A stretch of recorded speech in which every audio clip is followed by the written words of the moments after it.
confía, solo por la fe, solo en su palabra, solo en Cristo Rey. Al sea la gloria por su eterno amor.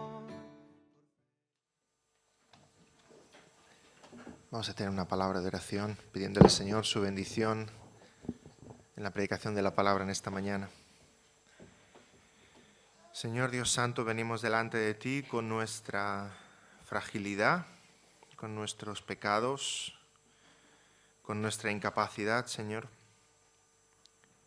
sabiendo que a nuestros corazones, tantas veces rotos, tantas veces necesitados, tú tienes una palabra de aliento, una palabra de ánimo y sobre todo, Señor, una palabra de gracia. Porque tú eres el único que nos puede rescatar y levantar de nuestra miseria y, Señor, hacer de nosotros nuevas criaturas. Algo nuevo, Señor. Gracias por habernos comprado por tu preciosa sangre en la cruz. Y te pedimos, Señor, que si hay aquí algunos que aún no han creído en ti, tú quieras comprarlos, Señor. Gracias porque el precio de la sangre del Señor Jesucristo es incalculable y tú sigues salvando pecadores. Te pedimos que tú hables a nuestros corazones y veamos una vez más en tu palabra lo hermoso que es el Evangelio. En nombre del Señor Jesús. Amén. Continuamos con José, que nos está acompañando ya durante varias semanas y aún nos va a acompañar hasta Semana Santa. Nos quedan aún varios sermones en esta serie de José. Y estamos en Génesis 46. Os invito a abrir vuestras Biblias en Génesis 46. Nos quedamos con los hermanos de José y su padre Jacob llegando a tierra de Egipto. Y ahora vamos a ver en el sermón de hoy cómo José se convierte en ese administrador sobre toda la tierra de Egipto que saca al país de la crisis. Y todos pensamos, ay, si tuviéramos a José hoy día, ¿verdad? Y nos sacara de esta crisis. Hizo falta un José. Y la sabiduría que Dios le dio a José para sacar a Egipto de aquella crisis. Y nos sentimos muy identificados con José por muchas razones. Nos sentimos identificados con José, como hemos visto, porque como José todos hemos sufrido. Como José todos miramos al cielo, la mano todopoderosa del Señor, su soberanía guiando todos los detalles de nuestra vida. Como José muchas veces nos preguntamos, ¿por qué, Señor? ¿No tiene mucho sentido lo que me está sucediendo? Como José somos invitados a confiar y poner todo en las manos de Dios y decir, Señor, yo no entiendo, tú sí. Yo no sé, tú sí. Y tú sabes el porqué de todas las cosas. Como José, estamos en medio de una crisis. José está en una crisis mucho más grande que la nuestra, ¿eh? Nosotros seguimos viendo señales de la crisis a nuestro alrededor, ¿verdad? Desempleo, empresas que cierran, la gasolina sube, etcétera, etcétera. La crisis en tiempos de José era mucho peor. La gente no sabía si tenía qué comer, pero como José, con esa sabiduría que el Señor le da, saca al país de la crisis, de la miseria y de la muerte. Vemos a José como perfecto ejemplo de mayordomía y vamos a ver algunos puntos en el sermón de hoy respecto a nuestra mayordomía, de lo que el Señor ha puesto en nuestras manos. José es un mayordomo excelente en casa de Potifar, es un mayordomo excelente incluso en la prisión, se puso todas las cosas en sus manos, es un primer ministro excelente ahora bajo Faraón, salva todo al país. Y nosotros tenemos mucho que aprender de José en cuanto a ejemplo de mayordomía, de lo que Dios pone en nuestras manos, pero sobre todo vamos a ver una vez más en José el Evangelio, cómo este episodio de la vida de José señala hacia el precioso Evangelio del Señor Jesucristo. Vamos a leer Génesis 46, 31 en adelante, 46, 31 hasta el capítulo 47, 27. Veréis que la sección de hoy está a caballo entre dos capítulos. 46:31. Dice así: Y José dijo a sus hermanos y a la casa de su padre: subiré y lo haré saber a Faraón, y le diré: mis hermanos y la casa de mi padre, que estaban en la tierra de Canaán, han venido a mí. Y los hombres son pastores de ovejas, porque son hombres ganaderos, y han traído sus ovejas y sus vacas y todo lo que tenían. Y cuando Faraón os llamare y dijere: ¿cuál es vuestro oficio? Entonces diréis: hombres de ganadería han sido tus siervos desde nuestra juventud hasta ahora, nosotros y nuestros padres, a fin de que moréis en la tierra de Gosén, porque para los egipcios es abominación todo pastor de ovejas. Capítulo 47.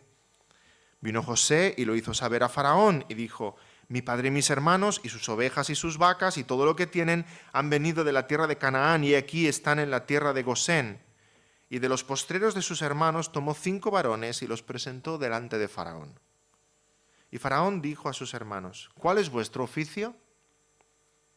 Y ellos respondieron a Faraón: pastores de ovejas son tus siervos, así nosotros como nuestros padres. Dijeron además a Faraón: para morar en esta tierra hemos venido, porque no hay pasto para las ovejas de tus siervos, pues el hambre es grave en la tierra de Canaán. Por tanto te rogamos ahora que permitas que habiten tus siervos en la tierra de Gosén. Entonces Faraón habló a José diciendo: tu padre y tus hermanos han venido a ti. La tierra de Egipto delante de ti está. En lo mejor de la tierra haz habitar a tu padre y tus hermanos. Habiten en la tierra de Gosén. Y si entiendes que hay entre ellos hombres capaces, ponlos por mayorales del ganado mío. También José introdujo a Jacob, su padre, y lo presentó delante de Faraón. Y Jacob bendijo a Faraón. Ya veis que me paro donde quiero que miréis más atentamente. Y Jacob bendijo a Faraón. Y dijo Faraón a Jacob: ¿cuántos son los días de los años de tu vida?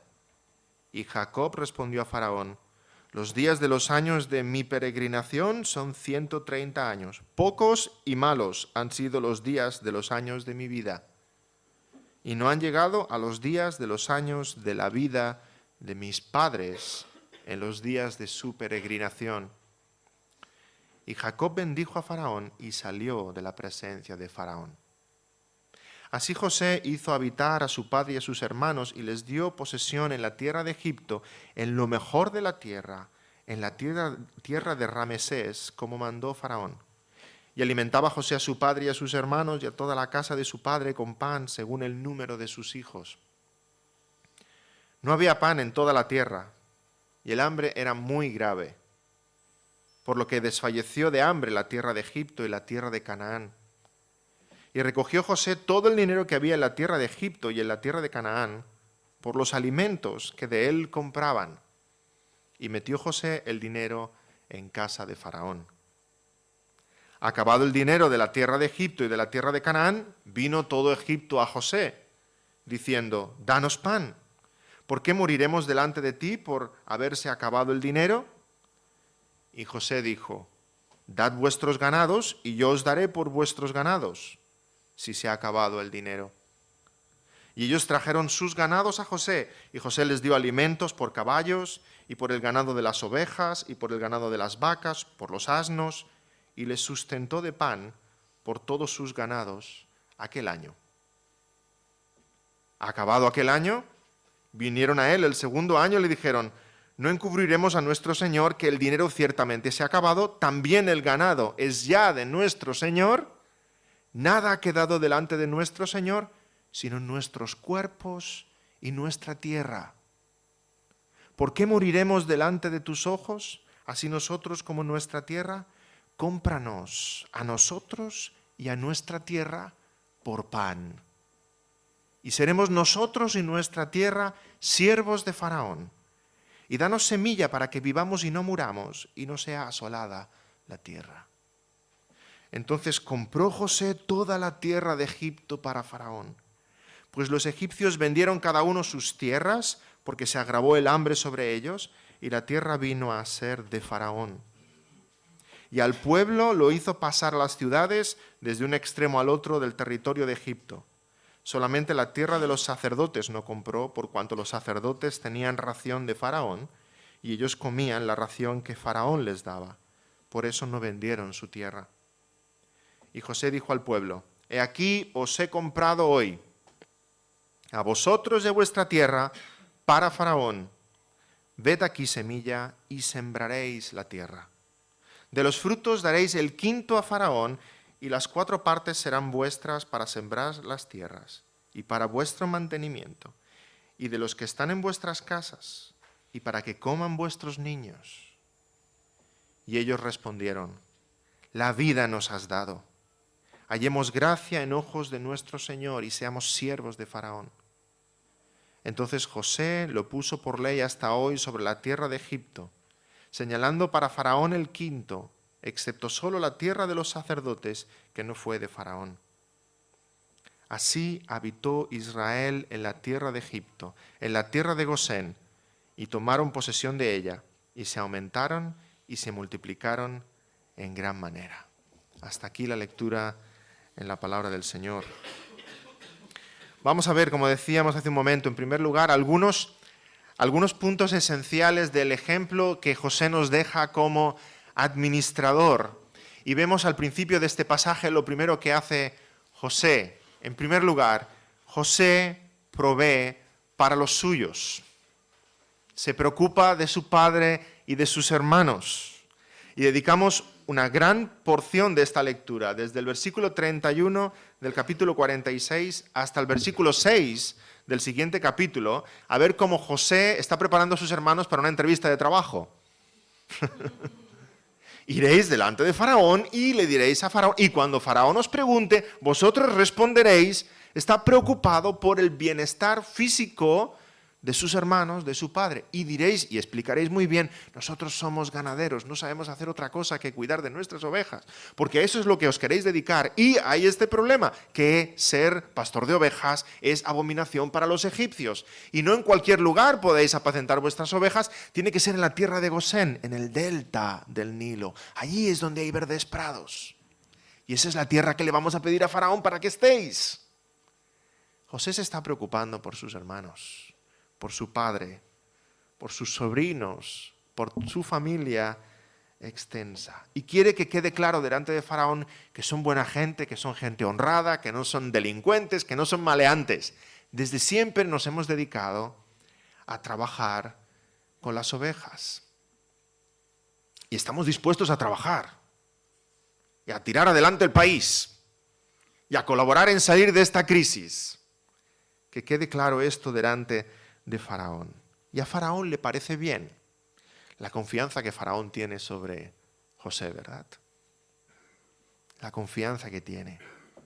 Le parece bien. Y pon a tu familia en esa tierra, la tierra de Gosén, para que estén en lo mejor. Lo primero que hace José es preocuparse por los suyos. Qué contradicción tan grande, ¿verdad? Que José estuviera, como decimos en catalán, capficat, metido en los asuntos de gobierno. Ay, ¿y qué pasa con mis hermanos? Y no proveyera para sus hermanos. Qué extraño sería para nosotros ver en este episodio que Egipto sigue adelante y que los hermanos de José y su padre están pasando hambre y pasando penurias. No debiera ser así, ¿verdad? Así con nosotros.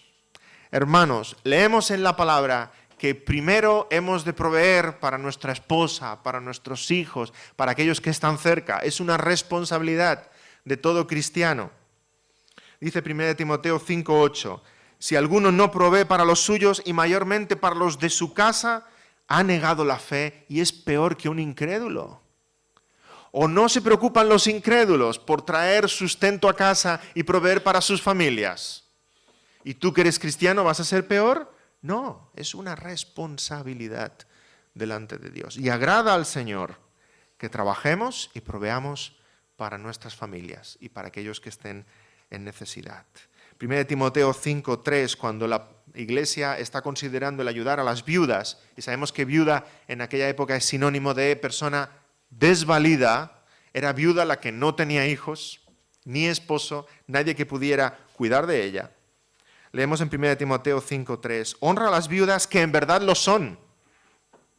Y pensamos, si le ha muerto el marido, será viuda. No, las que en verdad lo son, las que no tienen hijos que cuiden de ellas. Pero si alguna viuda tiene hijos o nietos, aprendan estos a ser piadosos con su propia familia y a recompensar a sus padres, porque esto es lo bueno y agradable delante del Señor. Cuidar de los nuestros, como hizo José con sus hermanos. En segundo lugar, vemos otro principio fundamental aquí. No hay trabajos más dignos que otros. No hay trabajos más dignos que otros. No hay trabajos más espirituales que otros. O trabajos que Dios vea mejor que otros. Si es un trabajo digno y te sirve para proveer para tu familia, ese trabajo es santo a los ojos de Dios. No hay unos más dignos que otros. Fijémonos a qué se dedicaban estos hombres, pastores de ovejas. Y eso es abominación para los egipcios. En principio, José podía ver en esto una dificultad. ¿Cómo voy a decirle a Faraón a qué se dedica mi familia? Pastores de ovejas. Pero Dios lo ve bien, ¿verdad? Qué curioso. Finalmente vivieron en la tierra de Gosén, apacentando las ovejas. Qué curioso que aquello que Dios ve como digno, y qué animal más digno en la Biblia que la oveja, ¿verdad? Si el Señor Jesucristo se compara a sí mismo con el cordero. Aquello que el pueblo de Dios ve como digno, Egipto lo ve como indigno. Aquello que el pueblo de Dios ve como santo, el pueblo del mundo lo ve como algo feo, como algo indigno. Lo curioso es que estos hombres que se dedicaban a pastorear ovejas habitaron en la tierra de Gosén, aparte del pueblo egipcio, y de algún modo en la providencia de Dios, Dios estuvo guardando a su pueblo para que habitaran juntos, pastoreando ovejas, conservando su identidad, conservando su cultura, conservando su fe, conservando su culto al Señor, aparte de los egipcios, sin mezclarse con ellos, porque practicaban una profesión que era indigna. Vemos cómo Dios utilizó esto para guardarlos y formar de esos hombres, de esas familias, una gran nación, para que el día en que Moisés llegara para sacar un pueblo de Egipto, se encontrara con un gran pueblo que seguía adorando al Dios vivo. Hermanos, así con nosotros, ¿verdad? Lo que el mundo considera digno, nosotros lo consideramos indigno. Y aquello que nosotros consideramos santo, el mundo lo considera abominación. Y vamos exactamente al revés que el mundo. Exactamente al revés. Somos nosotros también, como los hermanos de José, extranjeros y peregrinos en tierra extraña, que aquello que consideramos santo es inmundo a los ojos de los demás. Pues gloria a Dios. Pues gloria a Dios, porque si continuamos en nuestra misma profesión de pastorear ovejas como aquellos hermanos, seguiremos unidos, seguiremos estimulándonos a las buenas obras, seguiremos exhortándonos, seguiremos teniendo una misma identidad, seguiremos juntos como nación, para que el día en que venga nuestro Moisés celestial a sacarnos de esta tierra, y ese es el Señor Jesucristo, se encuentre con un gran pueblo que sigue adorándole. Así que cuanto más indigno sea lo santo, más santos seremos delante de los indignos. Sigamos siendo un pueblo santo delante de Dios. No pensemos que aquello que está mal visto a ojos del mundo está mal visto a ojos de Dios. Repito, si tu trabajo es digno, éticamente correcto y te ayuda a proveer de los tuyos, no hay trabajos más santos que otros. Sirve al Señor, trabaja, honra. Hazlo todo no como para los hombres, sino como para Dios. ¿Creéis que estaba Dios con José cuando llevaba los temas del gobierno de Egipto? Sí, Dios estaba con José. ¿Creéis que Dios estaba con Daniel cuando él estaba en palacio en Babilonia? Dios estaba con Daniel. ¿Creéis que Dios estaba con Pablo mientras fabricaba tiendas? ¿Creéis que Dios estaba con Ruth cuando espigaba aquellas espigas junto al campo? ¿Creéis que Dios estaba con Lidia cuando vendía púrpura? ¿Creéis que Dios estaba con Lucas, el médico, cuando atendía a sus pacientes? Dios estaba con ellos en su trabajo. Dios está contigo en lo que tú hagas, en la fábrica, en el despacho, en la universidad, en el colegio, en la consulta, entre tus papeles, entre sus exámenes, en casa, decía Teresa de Ávila, entre los pucheros también anda Dios. No hay trabajos más dignos, trabajos más santos que otros. Es la actitud del corazón. Lo que haces, hazlo, no porque te ven los hombres, sino porque te ve Dios. Y hazlo para honrarle y hazlo para su gloria. Y tu trabajo se convierte en un auténtico culto al Señor. Porque es para agradarle a Él. Dice 1 Corintios 10:31, si pues coméis o bebéis o hacéis otra cosa, hacedlo todo para la gloria de Dios. Colosenses 3:23, todo lo que hagáis, hacedlo de corazón como para el Señor, no como para los hombres, como para el Señor. En tercer lugar, vemos en esta historia, en este episodio de la vida de José, que hemos de amar la integridad. Amar la integridad y amar el trabajo. Amar la integridad y amar el trabajo. José era un auténtico líder de los pies a la cabeza. Era inteligente, era creativo, era emprendedor, era osado, era valiente. Haría falta solo uno como José para sacar a este país de la crisis. Solo uno. Después de la crisis nadie descubrió, ¡ay, vaya hombre! Nos hemos enterado de que José todo este tiempo ha estado acumulando dinero en una cuenta bancaria en Suiza. ¿Verdad que no? Después de la crisis nadie dijo, pero si resulta que José se ha comprado una isla en el Caribe, pensando que si las cosas no iban bien, para allá se escapaba. José no estaba pensando en medio de la crisis, ay, cuando todo esto acabe me voy a comprar una casita con unas palmeras y me tumbaré a la sombra. José estaba por lo que estaba. José estaba allí con su país, con su pueblo.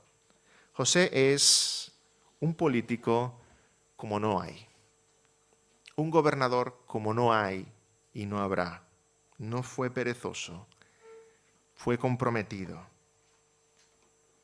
Sus hermanos le conocían. Ninguno de ellos se atrevió a venir a José y decirle, va José, enróllate, dame un puesto aquí en el ayuntamiento. De esos que no tenga que trabajar mucho y si no asisto a los plenos que nadie se entere, con una buena paga, ¿vale? Venga. ¿Qué hizo con sus hermanos? Sois ganaderos, habéis traído vuestras ovejas, voy a procurar una buena tierra para que trabajéis. Para que trabajéis. Eso es lo que hizo con sus hermanos y eso es lo que hizo con todo el pueblo de Egipto. José, hermanos, en todos los capítulos que hemos estado leyendo, José trabaja, trabaja y trabaja. No para de trabajar. Porque José sabe que el trabajo dignifica, que ha sido creado para trabajar y para servir a Dios con su trabajo. El trabajo es algo digno, el trabajo es algo hermoso. Y en este capítulo no hay nadie que se esté quieto, todo el mundo trabaja, sirve. No como para los hombres, dice la palabra. Trabajemos como para el Señor, porque es Él el que nos ve. ¿Quién es el que más trabaja en la Biblia? Dios. Creó todas las cosas en 6 días y el 7º descansó. Y luego nos dice el Señor Jesucristo, mi Padre hasta ahora trabaja y yo trabajo. Dios creó el trabajo. Creó a Adán y Eva y la primera instrucción que les dio es, los puso en el huerto para que lo labraran y lo cuidaran. Y el trabajo es algo deleitoso, el trabajo es algo hermoso. Lo ha creado Dios y Dios nos ha creado para trabajar, aunque el mundo nos diga lo contrario, ¿verdad? Hay que escaquearse, hay que huir del trabajo, cobrar lo máximo con el mínimo esfuerzo. No es así. El trabajo es bueno, es por causa de nuestro pecado, es por causa del pecado de Adán que la tierra produce espinos y cardos. Es por causa de nuestro pecado que el trabajo entonces se convierte en algo cansado, penoso, gravoso. Pero el diseño original de Dios es que en el trabajo nos deleitemos. Esa es la misión nuestra. Honrar a Dios, glorificar a Dios con nuestro trabajo, con el esfuerzo de nuestras manos. Ay, pero vivimos en el país del Lazarillo de Tormes. Cuanto más pillo, mejor. El deporte nacional de este país es la picaresca, por encima del fútbol. Yo recuerdo en mi época de instituto leímos el Lazarillo de Tormes y me acuerdo de un pasaje en el cual él acompaña a un ciego y de ahí viene la expresión lazarillo, ¿verdad? Acompaña a un ciego y encuentra unas uvas. Yo creo que roban las uvas, si no me equivoco, y se ponen los dos en un cesto de uvas, muertos de hambre, y los dos se ponen a comer uvas. Y quedan el ciego y él en un acuerdo. Comeremos las uvas de una en una, ¿vale? Y el lazarillo dice, sí, claro que sí, vale, pero el otro es ciego, ¿no? Y empiezan a comer uvas, y entonces el ciego le pega un cachete al lazarillo. Lazarillo, ¿por qué comes las uvas de 3 en 3? Y el lazarillo dice, ¿cómo me ha pillado si es ciego? ¿Y cómo lo sabes? Y dice el ciego, porque yo las como de 2 en 2 y tú no te estás quejando. Y bueno, este es el país nuestro, ¿verdad? Si el otro las come de 2 en 2, no me quejo, siempre que yo las pueda comer de 3 en 3. El más pillo es el que no se queja del que está haciendo sus pillerías. La picaresca es el deporte nacional de este país. Trabajar lo mínimo, cobrando lo máximo, sin que nadie se entere. Pero esa no es la ética del cristiano. La ética del cristiano es buscar un trabajo digno, proveer para los míos y dar gloria a Dios con mi esfuerzo. Repito, sea cual sea tu puesto de trabajo. Los jóvenes, que tenemos algunos niños con nosotros, con sus estudios, esforzándose. No por lo que la profesora o el profesor vea, porque el Señor me está viendo cuando estudio, cuando me esfuerzo, cuando preparo mis exámenes. Trabaja, sirve. Y somos una iglesia donde puede haber 1000 situaciones diferentes y puede que alguno esté cobrando un subsidio por desempleo, el otro por jubilación, el otro por invalidez. No tiene nada que ver con esto. Cuando digo trabajo no me refiero al trabajo formal. Quiero decir, ocúpate. Porque tengas una invalidez y digas, bueno, ya tengo cubierta mi vida, ya siempre cobrando una paga. No. Ocúpate en lo que puedas, porque el Señor te ha creado para trabajar, servir. Y si no sabes en qué estar ocupado, pregunta a los diáconos de la iglesia. Te van a dar trabajo rápido, ¿verdad que sí? Hemos sido creados como Adán para ser puesto en el huerto y trabajar, y es algo digno. Tú has sido creado para estar ocupado y dar gloria a Dios con tu trabajo, con tu esfuerzo.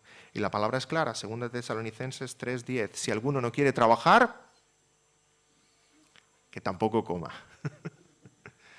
Porque el comer es un resultado de nuestro trabajo, de nuestro esfuerzo. En cuarto lugar, vemos en este pasaje algo curioso, algo realmente hermoso. Dios obra a través de Egipto. Todo lo que Dios hace aquí, y dices, qué bien que Dios ha provisto para los hijos de Jacob. Todo lo que hace aquí, Dios lo hace a través de Egipto. Utiliza a Egipto como instrumento en sus manos. Sí, Dios podía haber enviado ángeles para traer pan a Jacob y a sus hijos, pero Dios usa a Egipto, un reino pagano. Utiliza a Egipto. Es cierto que Dios a veces hace caer maná del cielo y tú dices, caramba, ¿cómo ha provisto el Señor? Pero la mayoría de las veces Dios hace crecer trigo del suelo. Puede que Dios vaya a proveer para tu vida y estés diciendo, Señor, provee para mi vida, y estés esperando un milagro espectacular. Pero lo más probable es que Dios utilice medios muy normales y corrientes para responder a tu necesidad. Y si estás esperando un milagro, puede que pase por delante esos medios normales y corrientes y no lo veas. Normales y corrientes. Dios usa a Egipto. Y entonces vemos algo hermoso, realmente hermoso en el versículo 7. José trae a su padre delante de Faraón para que se conozcan, y Jacob bendice a Faraón. Curioso, ¿verdad? Me imagino a Jacob, ancianito, 130 años, con su barba, su cabello blanco, con una túnica sencilla, modesta, vida de pastor y de desierto, delante de ese trono de Faraón, con su oro, con sus joyas, con sus tesoros. Y es Jacob el que se acerca a Faraón y pone las manos sobre él y ora por él y lo bendice. Tremendo, ¿verdad? ¿No debiera ser al revés? No, porque es el Dios vivo el que está con Jacob. Jacob bendice a Faraón en señal de gratitud por el bien que ha hecho por ellos. Pero es Jacob el que bendice. Porque, hermanos, no nos equivoquemos, somos nosotros los que tenemos mucho que dar al mundo. No es el mundo el que nos tiene que bendecir a nosotros. Todo lo de bueno que encontramos en el mundo es porque el mundo es de nuestro Dios. Y Dios utilizó a Egipto para el bien de su pueblo. Y José bendice a Faraón. Faraón, el gobernador más poderoso de la tierra. Faraón, que es también el líder espiritual de su pueblo. Pero es Jacob, este anciano, el que se llega a Faraón y lo bendice. Dice Hebreos 7:7, que sin duda el menor es bendecido por el mayor. ¿Quién es aquí el mayor, Faraón o Jacob? Jacob. Jacob. Tiene mucho menos dinero, mucho menos poder adquisitivo, mucho menos rango social, mucha menos fuerza, mucha menos juventud. Tiene al Dios vivo. El Dios vivo está con Jacob. Jacob bendice a Faraón. ¿O no dice la palabra que hemos de orar y bendecir por los que nos maldicen? Pues entonces, ¿qué hemos de hacer por aquellos que nos bendicen? Pues más aún, esto es lo que hace Jacob. Ora y bendice a aquel que ha sido de bendición para él. Nos ha traído aquí y nos ha dado tierra y nos ha acogido. Bendice a Faraón. Hermanos, no nos dejemos impresionar por las riquezas del mundo, por el poder del mundo, por todas las apariencias del mundo. Somos nosotros los que hemos de bendecir al mundo. ¿Ya oras por tu jefe? David, no te pases. ¿Oras por tu jefe? ¿Oras por tu empresa para que vaya adelante y vaya bien? ¿Oras por tus profesores? ¿Oras por tu universidad? ¿Oras por aquellos que te dan trabajo? ¿Oras por aquellos que te bendicen? ¿Oras por aquellos que son instrumentos de Dios en traer bien a tu vida? Jacob oró y bendijo a Faraón. Tú puedes ser de mayor bendición y ayuda para ellos que lo que ellos están siendo para ti. Dice la palabra que hemos de orar y respetar a nuestras autoridades porque han sido establecidas por Dios. Romanos 13 y muchos otros pasajes. Oremos por el presidente, oremos por el rey, oremos por el alcalde, porque somos nosotros los que tenemos mucho más que orar, que bendecir a todos ellos. En quinto lugar, algo hermoso que era de esperar en este momento en el que nos encontramos. José ayuda al pueblo. José no dice, bueno, mis hermanos, mi padre están arreglados, me llevo bien con Faraón, a vivir de la sopa boba. José mira al pueblo, ve la necesidad del pueblo y procura para el pueblo, es de bendición para el pueblo, rescata a toda una nación de la absoluta miseria y de la muerte por hambre. Los rescata a todos. José. Y nos llama atención cómo lo hace, ¿verdad? Primero empieza a vender el grano, el alimento que han estado guardando durante esos 7 años de vacas gordas, lo empieza a vender por dinero.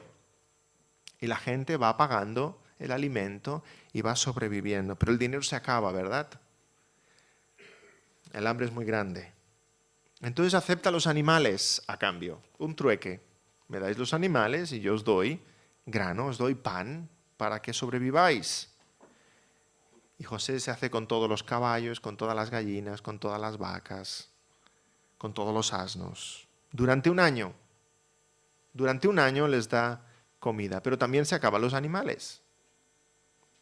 Entonces vienen desesperados los egipcios delante de José y dicen, versículo 19, cómpranos a nosotros y a nuestra tierra por pan, y seremos nosotros y nuestra tierra siervos de Faraón.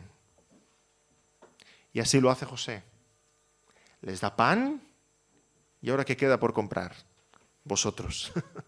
Compra a los ciudadanos, cada uno de los ciudadanos de Egipto los compra, y su tierra, sus casas. Así que todo es de José. Todo es de Faraón y está en manos de José. José se hace con todo el país. Y dirás, qué problema, ¿verdad? Esto es una dictadura. Esto no va a acabar bien.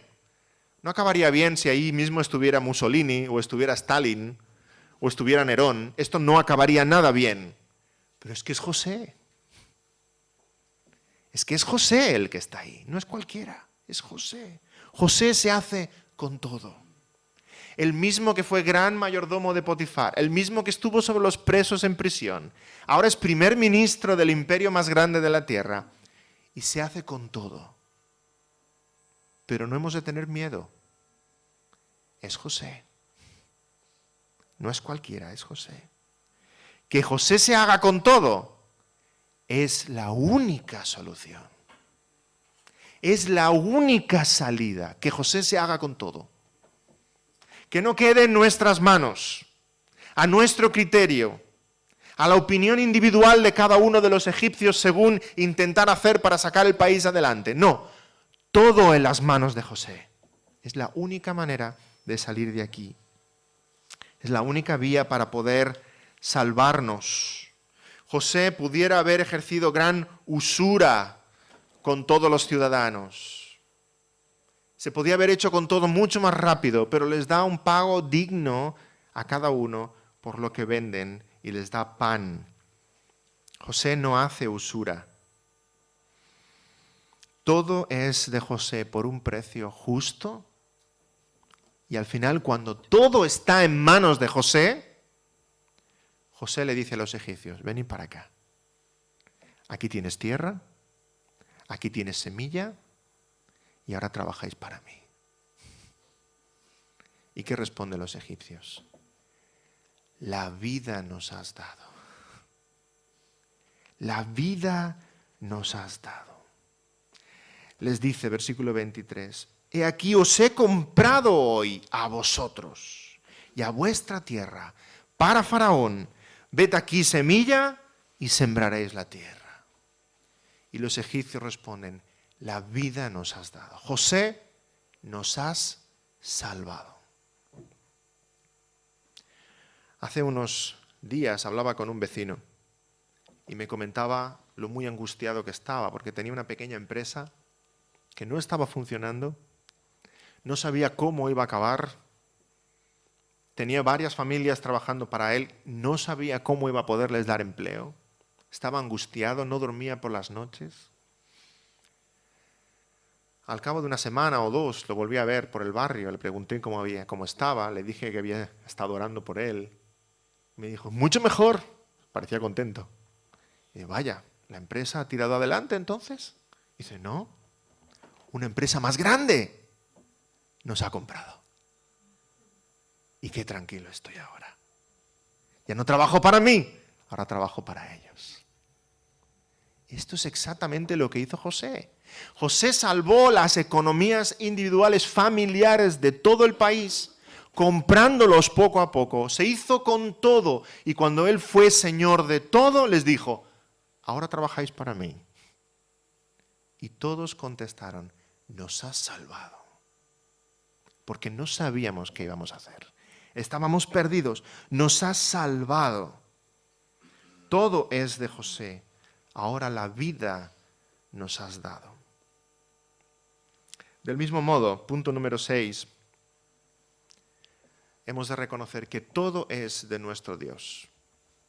Hemos de vivir con esa paz en nuestros corazones porque todo es de nuestro Dios. Todo lo que llega a nuestras manos, todo es suyo.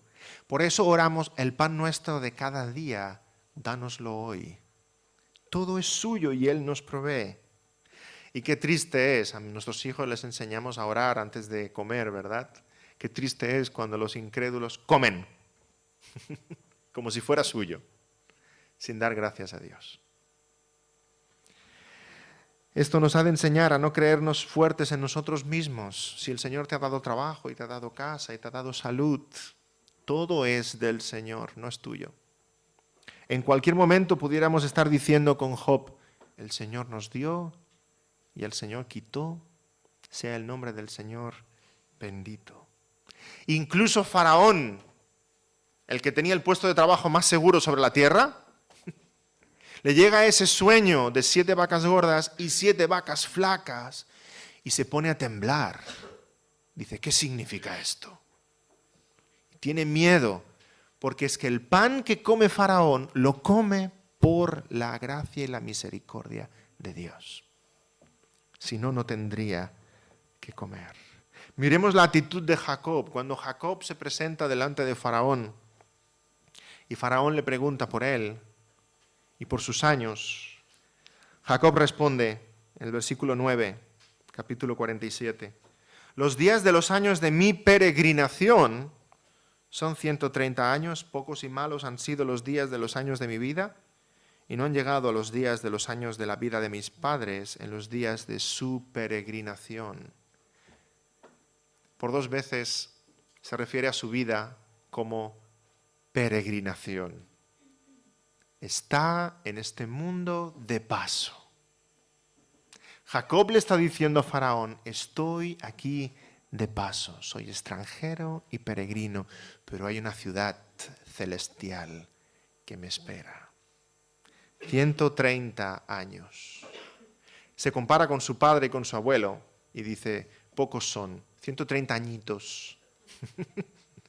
Es jovencito aún Jacob. Claro, Isaac vivió 180, Abraham 175, aún le queda para pillarlos. Dice, pocos años de paso. De paso, peregrinación llama a su vida. Y Hebreos capítulo 11 también llama a los santos del Antiguo Testamento extranjeros y peregrinos sobre la tierra.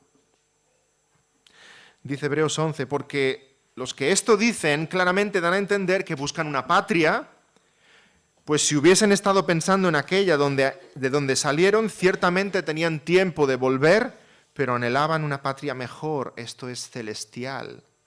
Por lo cual Dios no se avergüenza de llamarse Dios de ellos, porque les ha preparado una ciudad. Cuando Jacob le dice a Faraón, 130 son los años de mi peregrinación, le está diciendo, hay una ciudad celestial hacia donde voy. Y aquí en la tierra, el Señor cuidará de mí. El Señor provee de mí, para mí. Camino hacia la ciudad celestial. Todo lo que tenemos, lo tenemos porque el Señor nos lo ha dado. Con lo cual llegamos necesariamente al siguiente punto, número 7. Dad a Dios lo que es de Dios. Dad a Dios lo que es de Dios. José pone todo en manos de los egipcios. Aquí tenéis tierra, aquí tenéis semilla, aquí tenéis alimento. Y solo les pone una condición. De los frutos daréis la 5ª parte a Faraón. Daréis un 5º a Faraón.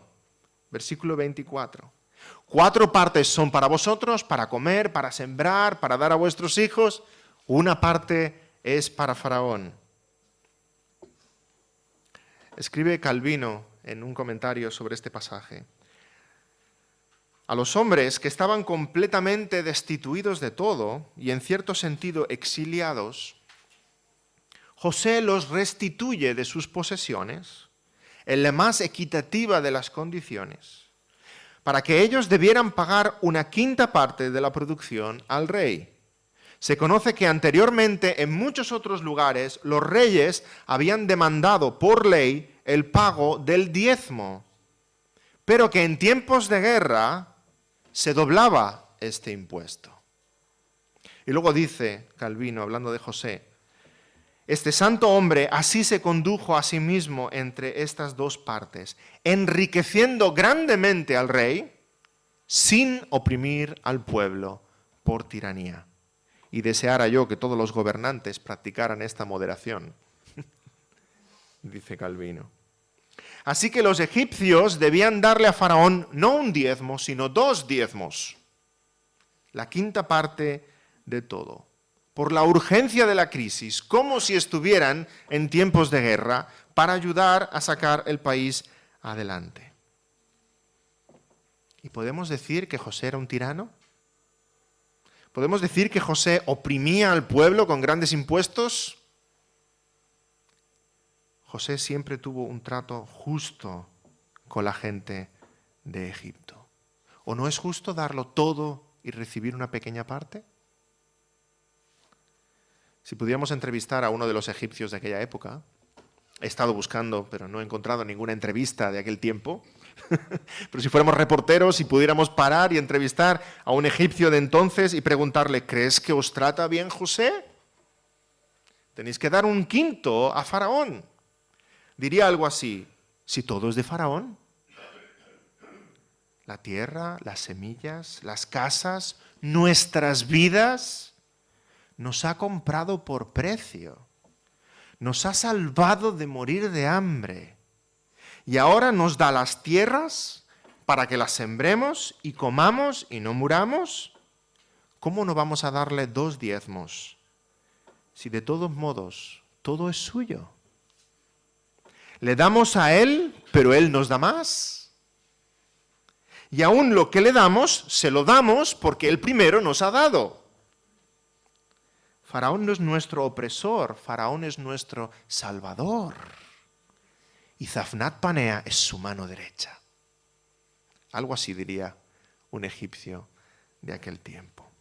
Hermanos, ¿cómo nosotros no vamos a ofrendar y diezmar al Señor si todo es suyo?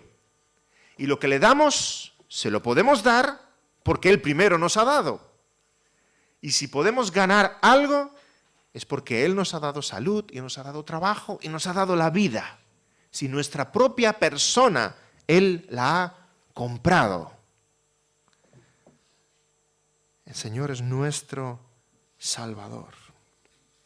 Y no queremos caer en el legalismo, es cierto, al hablar del diezmo. Caemos en el legalismo cuando obedecemos a la ley del Señor de forma fría, religiosa. No queremos caer en el legalismo. Damos nuestros diezmos y ofrendas al Señor, no porque el Señor lo necesite, sino porque le amamos, porque queremos, porque lo deseamos. En nosotros, nuestros diezmos y ofrendas son una expresión de amor, en primer lugar, y esto por los chavales que tienen un esquema para ir siguiendo. En primer lugar, es una expresión de amor, porque cuando amas, eso se expresa en tu uso del dinero, ¿verdad? Ay, si por vuestro aniversario le regalas a tu esposa una baratija de esas del chino, te va a decir, cariño, esto está costado €1. ¿Ese es tu aprecio por mí? Nuestro uso del dinero está reflejando lo que hay en nuestro corazón. Así que ofrendamos y diezmamos al Señor, en primer lugar, porque le amamos. Le amamos. En segundo lugar, es en nosotros una expresión de gratitud. Señor, tú me has dado. Y ahora de un corazón agradecido, yo te doy. En tercer lugar, es en nosotros una expresión de gozo. Estamos contentos porque el Señor nos ha dado, contentos porque el Señor ha provisto para nosotros. En cuarto lugar, es una expresión de dependencia. Sabemos que la inercia de nuestro corazón no es dar. La inercia de nuestro corazón es guardar, atesorar, para cuando vengan dificultades, para cuando vengan días malos. Cuando el Señor instituye las ofrendas y los diezmos, está enseñando a su pueblo a descansar, a confiar. Aquello que yo hubiera guardado, aquí tienes, Señor, porque sé que tú mañana proveerás. Tremenda lección para nosotros. Dice el Señor, dice la palabra, 1 Corintios 16, cada primer día de la semana, cada uno de vosotros ponga aparte algo, según haya prosperado. Para algunos el diezmo será un grandísimo esfuerzo, para otros el diezmo será una miseria, porque el Señor te ha dado mucho más, según cada uno haya prosperado. 2 Corintios 9, cada uno dé como propuso en su corazón, no con tristeza ni por necesidad, porque Dios ama al dador alegre. Y poderoso es Dios para hacer que abunde en vosotros toda gracia, a fin de que teniendo siempre en todas las cosas todo lo suficiente, abundéis para toda buena obra. El Señor es poderoso para hacer que abunde, donde nosotros pensábamos que no había. Recuerdo una frase de cuando yo era niño y nuestra madre estaba haciendo las finanzas de casa. Miraba el dinero y decía, no vamos a llegar a final de mes, tengo que ofrendar más. Y yo de pequeño no lo entendía, digo, Señor, esto no tiene ningún sentido. No llego a final de mes, tengo que ofrendar menos en todo caso, tengo que ofrendar más. Dependencia, confianza en el Señor, en que Él cuida de nosotros. Mientras leía este capítulo yo estaba pensando, qué tremendo contraste el que Moisés debía ver entre cómo José trataba al pueblo de Egipto y cómo luego ellos fueron tratados por Faraón en Egipto. ¡Qué contraste! Así es como el diablo trata a los que son de Dios y así es como Dios trata con los pecadores. ¡Qué contraste tan grande! José, el gobernador hebreo, procuró el bien de los egipcios para sacarlos de una muerte segura. En los días de Moisés, un faraón que no se acordaba de José ni conoció a José, oprimió a los hebreos, los hizo esclavos. En el Génesis vemos que Israel llega a Egipto buscando una tierra de cobijo. En el Éxodo, ese mismo pueblo tiene que huir de Egipto para buscar una tierra de cobijo. En el Génesis, Egipto recibe la bendición y la salvación de parte de Dios. En el Éxodo, Egipto recibe el castigo de parte de Dios a través de Moisés. En el Génesis, todo el pueblo es esclavo, comprado por Faraón. En el Éxodo, solo los hebreos son esclavos bajo la opresión de Faraón. En el Génesis, el pueblo recibe pan de mano de José. En el Éxodo, Israel recibe pan de mano de Moisés, maná del cielo. Y te estarás preguntando, ¿y tú y yo dónde estamos en esta historia? Como nos gustaría compararnos con José. Sí, como José. Yo en esta historia soy José, el gran benefactor, el que ayuda, el que bendice. Hemos de aprender a ser generosos, a ser honrados, a proveer para aquellos que están en apuros. O como mucho nos gustaría compararnos con los hermanos de José. Hemos de acudir, hemos de buscar la fraternidad. Aquellos que están cerca son los que nos van a ayudar en tiempos de crisis. Querido hermano, querido amigo, en esta historia tú y yo somos los egipcios. Tú y yo somos esos pobres, miserables, necesitados de sustento que caminan hacia una muerte segura, a no ser que José intervenga. tú y yo somos como los egipcios. ¿O no ves el estado lamentable en el que estamos sin Cristo? Los egipcios estaban desesperados, necesitados, desvalidos, necesitaban urgentemente de un plan de rescate. Así nosotros estamos muertos en nuestros delitos y pecados, sin esperanza, sin Dios en el mundo. No nos queda nada más que una muerte segura y el infierno que nos aguarda. A no ser que nuestro José, Cristo Jesús, trace un perfecto plan de rescate. Los egipcios no tenían ni para comer. Caminaban una muerte segura. Así nosotros necesitamos de lo más básico. Señor, dame agua viva. Dame pan del cielo. Los egipcios poco a poco agotaron todos sus recursos. Se acabó el dinero, se acabaron los animales. Así nosotros delante de Dios pretendemos justificarnos y acabamos poco a poco con nuestras excusas, con nuestros méritos. Señor, no soy tan mala persona. Señor, mira lo que hago. Señor, esto te habrá impresionado. Señor, mira mis buenas obras. Hasta llegar a ese punto, a ese límite en el cual tenemos que reconocer delante de Dios que nada podemos hacer. Como los egipcios se presentaron delante de José y finalmente dijeron, míranos. No tenemos nada. Cómprame. Así tú y yo necesitamos acudir a Cristo Jesús con las manos vacías y decir, Señor, mira mi vida, mira mis méritos, mira mis obras, mira lo que yo tengo. Nada. Cómprame, porque no hay otra salvación para mí. No hay otra forma. Cómprame. Así como Egipto necesitó un Salvador maravilloso, tú y yo necesitamos un Salvador maravilloso. Esa fue la salvación para Egipto. Un administrador, un gobernador, un príncipe bondadoso, como fue José con ellos. Esa es nuestra salvación. Cristo Jesús. Hizo falta alguien tan excepcional como Cristo Jesús para poder salvar a los pecadores. Él tuvo que venir del cielo. Como José, Él estuvo entre nosotros, aunque vino de fuera. Y Él nos rescató.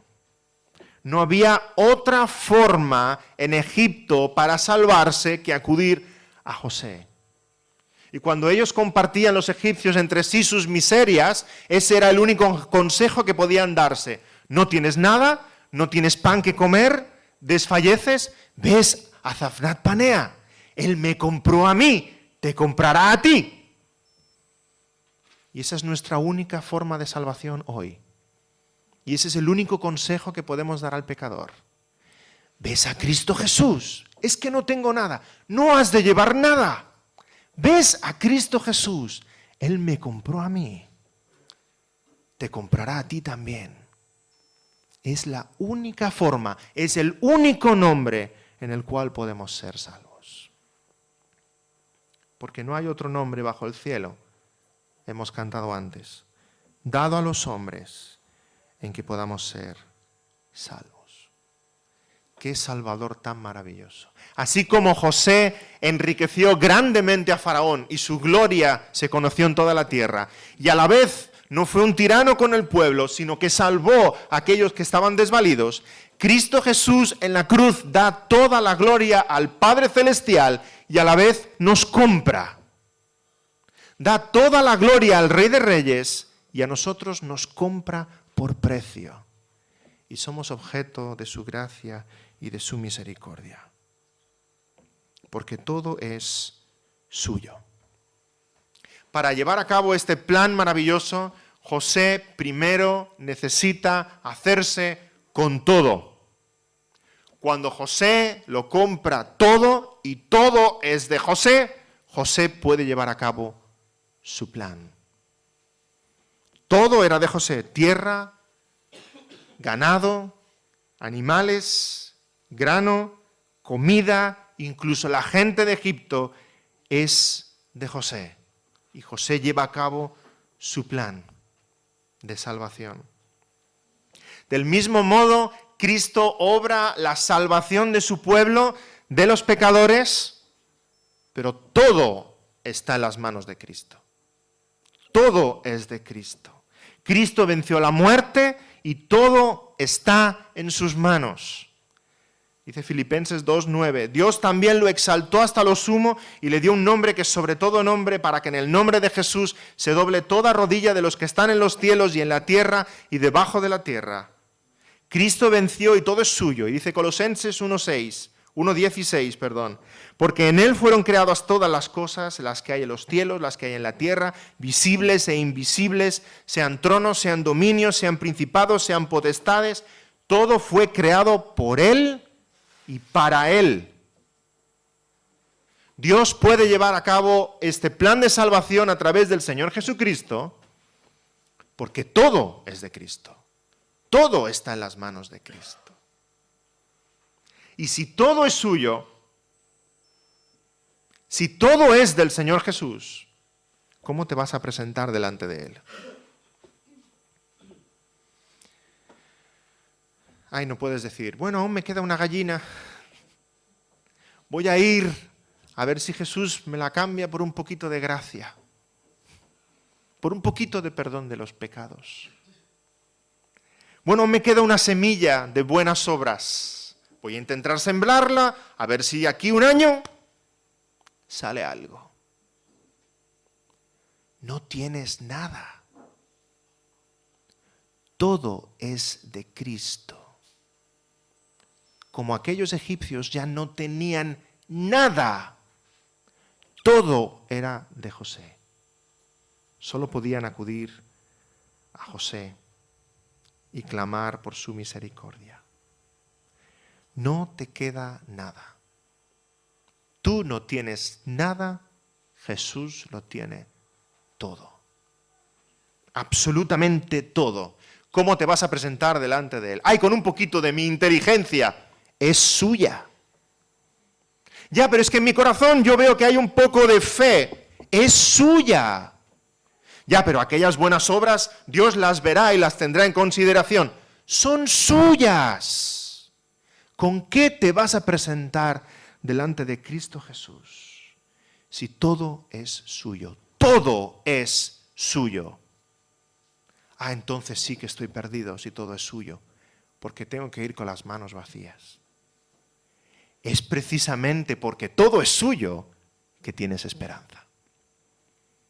Todo es suyo. Acércate a Cristo Jesús. No digas, estoy perdido porque no puedo presentarme delante de Dios con algo en mis manos. Es precisamente porque todo es suyo, como todo era de José, que Cristo puede llevar a cabo su plan perfecto. Porque todo es suyo. Y gracias a Dios que todo es suyo. Como en los tiempos de José, todo pertenecía a José y los egipcios no tenían nada. Porque si José hubiera tenido los animales y el grano y la tierra hubiera sido de los egipcios, hubiera tenido que llegar a un acuerdo con ellos, ¿verdad? Y los egipcios hubieran administrado lo que tenían como a ellos les parecía y hubiera sido la perdición del país. No, hermanos, todo es del Señor Jesucristo, así como todo era de José en aquel tiempo.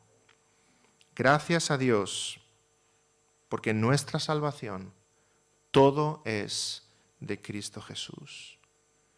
Solo te queda hacer como aquellos, acercarte al trono de la gracia y decir, Señor, así vengo, no tengo nada. Con las manos vacías, acudo a ti y decir como los egipcios, Señor, cómprame. ¿Qué tengo que traerte? ¿Qué tengo que ofrecerte? Cómprame por pan de vida. Cómprame, soy tuyo. Y cuando el Señor te compre, clama como los egipcios, la vida me has dado. Nos has salvado, nos has rescatado con el precio de tu preciosa sangre. Ahora seamos siervos de Jesús para siempre. Amén. Que el Señor bendiga su palabra en nuestros corazones. Vamos a orar. Señor, gracias porque en verdad no hay otra forma en la que podamos ser salvos.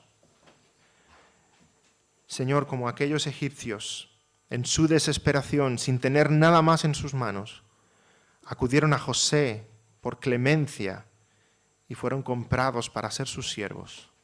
Del mismo modo, Señor, hoy acudimos a ti, buscando tu favor, buscando tu gracia, buscando tu misericordia. Gracias damos al Señor nuestro Dios, que todo está en tus manos, todo dominio, todo poder, toda majestad. Y podemos acudir a ti con esta confianza, sabiendo que todo es tuyo. Y porque todo es tuyo, podemos ser salvos. Porque no hay en nuestras manos forma de salvarnos a nosotros mismos, ni forma de colaborar contigo, ni forma de contribuir con nuestros méritos. Es porque todo es tuyo que acudimos a Cristo Jesús con las manos vacías y te rogamos, Señor, diciendo, cómpranos. Cómpranos para que seamos tuyos y siervos tuyos para siempre. La vida nos has dado. En el bendito nombre del Señor Jesús te damos las gracias. Amén.